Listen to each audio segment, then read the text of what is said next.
Circle of Inevitability, capítulo 59. Novamente. O Homem Macarrão dançou mais uma vez, e Lumian confirmou que a dança misteriosa poderia impedir que o símbolo do espinho negro em seu peito fosse totalmente ativado. Não produziu nenhum som aterrorizante, apenas um sussurro ilusório. Isso era altamente vantajoso para a característica especial de Lumian no sonho. No entanto, ele descobriu dois problemas. Em primeiro lugar, os movimentos de dança do Homem Macarrão eram extremamente difíceis e viola-vam a estrutura do corpo humano. Somente um monstro com flexibilidade exagerada como o Homem Macarrão poderia completá-los. Embora Lumian fosse um Beyonder e um caçador com um corpo bastante aprimorado, ele não tinha confiança em replicá-lo sozinho. Ele temia que dançar pelo menos uma vez pudesse resultar em rupturas de ligamentos, distensões musculares ou, pior, fraturas. Em segundo lugar, a dança despertava os poderes circundantes da natureza e esgotava consideravelmente a espiritualidade de Lumian. Depois de assistir pela terceira vez, Lumian suspirou silenciosamente, percebendo que precisava descansar. Eu tenho que voltar e descansar depois de assistir isso. A espiritualidade de um caçador é realmente inútil. Ele tinha quase certeza de que a existência oculta correspondente ao símbolo do espinho estava intimamente relacionada com a ruína do sonho. O padre tinha uma marca preta no corpo e havia um monstro dançante que poderia ativar o símbolo com espinhos. Seria surpreendente dizer que não tinha nada a ver com a existência oculta. Lumian acreditou ainda mais no palpite de Aurore, pensando no símbolo semelhante no peito do padre e nas ruínas do sonho reiniciando junto com a realidade. A chave para resolver o loop pode estar escondida nas profundezas deste lugar, desempenhando um papel vital. É por isso que a misteriosa mulher continuava me insinuando para desvendar o segredo das ruínas no sonho. Quanto mais Lumian pensava sobre isso, mais frustrado ficava. Ele ergueu a mão esquerda, que não segurava um machado, e fez gestos obscenos para o símbolo do espinho negro em seu peito. Ignorando a questão de saber se a existência oculta poderia senti-lo ou vê-lo, Lumian sentiu que o problema não iria piorar ainda mais, visto que já havia caído em um loop temporal graças a ele, e as pessoas ao seu redor estavam se tornando mais estranhas e mais perigosas.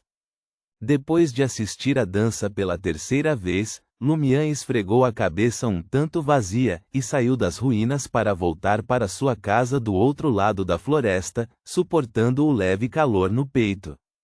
Antes de sair do sonho, tentou consolidar os movimentos de dança que havia memorizado e quase torceu as costas, quebrou os ligamentos do joelho e rompeu os músculos da panturrilha.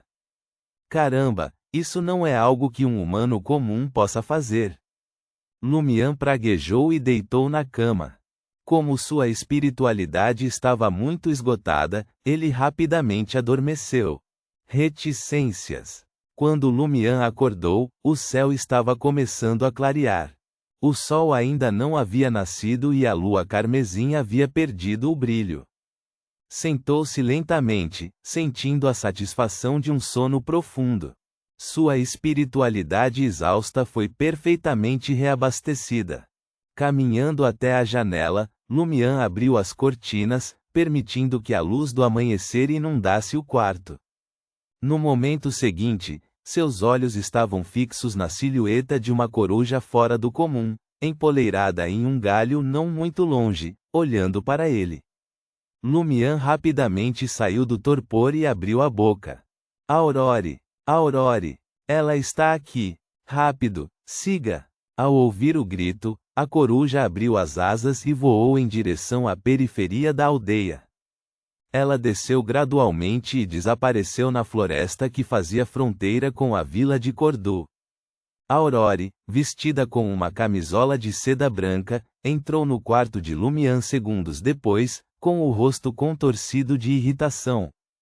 É aquela coruja de novo? Lumian olhou pela janela e respondeu, sim. O papel branco conseguiu segui-la? Aurore puxou suas longas tranças loiras e cuspiu, por que ela sempre aparece em horas tão terríveis?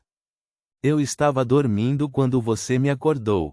Quando consegui liberar o papel branco, ela já havia voado.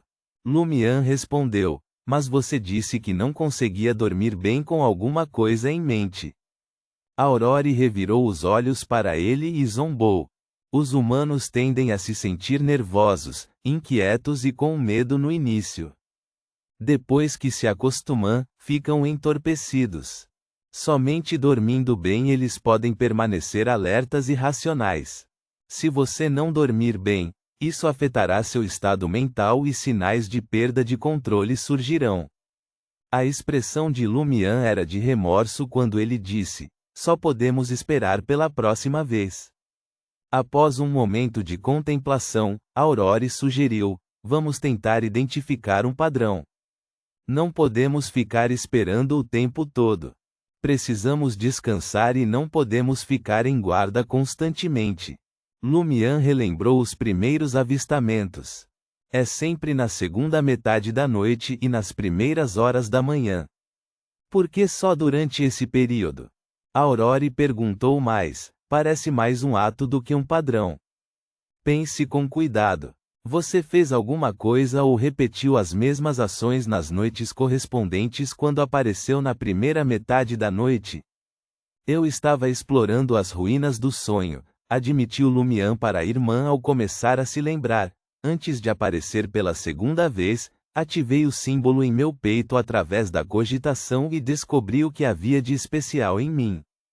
Na terceira vez, consumi a poção e me tornei um caçador. Na quarta vez, que é hoje, descobri uma maneira de ativar minha característica especial no sonho até certo ponto e ao mesmo tempo incorrer em menos danos. Como você fez isso? Aurore perguntou ansiosamente. Lumian contou a dança do homem macarrão e sua tentativa. Enquanto ouvia, Aurore pensou na coruja. Depois que seu irmão terminou de falar, ela deliberou e disse: as visitas da coruja parecem estar relacionadas a um progresso significativo na exploração do sonho. Lumian pensou por um momento antes de seus olhos brilharem. De fato, a primeira vez que matei um monstro, a primeira vez que demonstrei minha especialidade, a primeira vez que consumi uma poção e pisei no caminho Beyonder, a primeira vez que encontrei uma maneira de fazer uso dessa especialidade. Desenvolvimentos importantes semelhantes também têm uma certa reação na realidade. Aquela coruja percebeu e veio observar? Aurore reconheceu laconicamente. No futuro, podemos criar deliberadamente uma oportunidade semelhante para ver se podemos esperar por aquela coruja.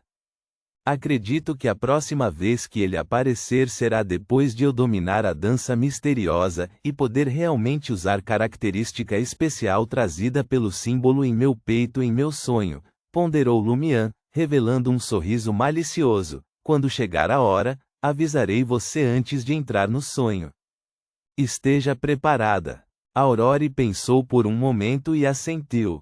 Espero descobrir com quem a coruja está relacionada e qual o papel que ela desempenha na anormalidade de Cordeaux. Lumian aproveitou a oportunidade para perguntar. Aurore, grande irmã, você possui algum conhecimento sobre essa dança em particular? Como você sabe, minha compreensão do misticismo ainda é rudimentar. Aurore arrastou uma cadeira na frente da mesa de madeira de Lumian e se acomodou. Depois de ponderar por um momento, ela respondeu.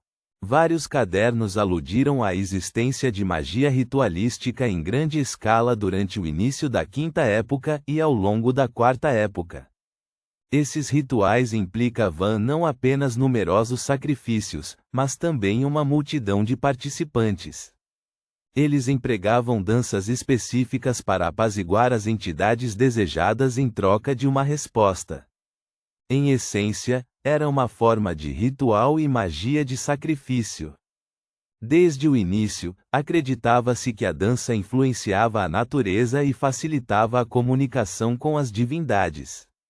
Seus efeitos se assemelham aos da linguagem Beyonder e a combinação de ervas, óleos essenciais e outros ingredientes.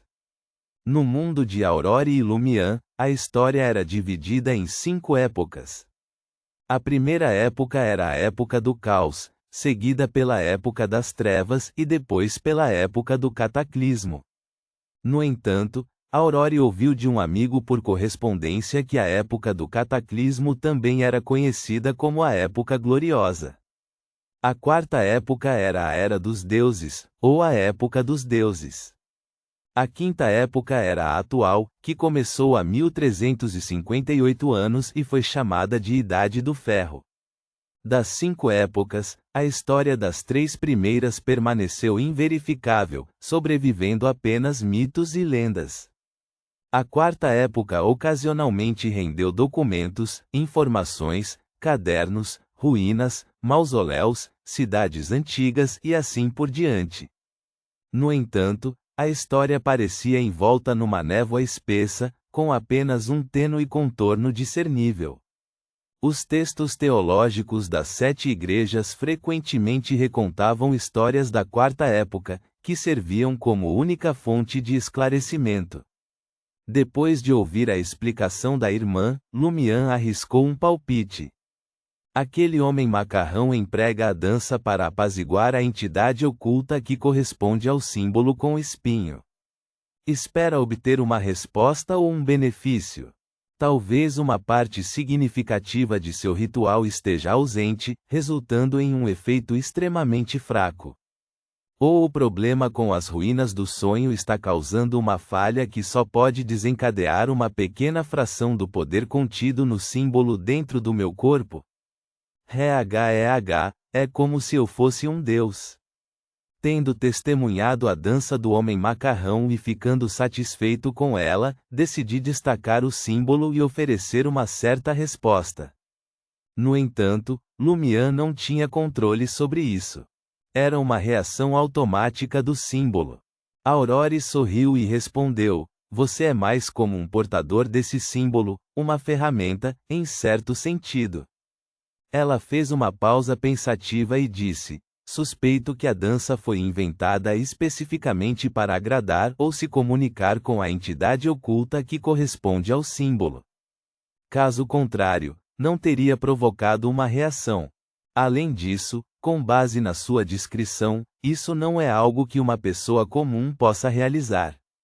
Somente Beyonders com melhorias especiais podem fazer isso.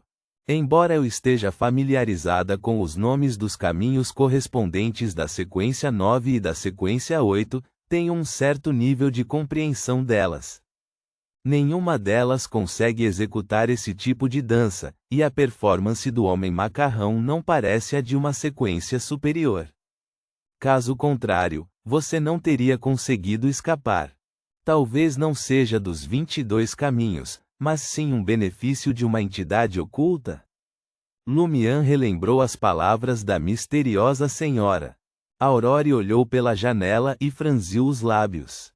"Eu me pergunto se isso tem algo a ver com o habitante do círculo ou com um poder equivalente à sequência 9 ou sequência 8. Provavelmente." Lumière riu de repente. "Deixe-me nomear. Homem macarrão, sequência 9 correspondente do habitante do círculo." Aurore não pôde deixar de olhar para o teto. Os irmãos conversaram um pouco antes de descerem para tomar café da manhã. Depois de estudar Hermes até às 10 horas, Lumière partiu com itens importantes. Ponto.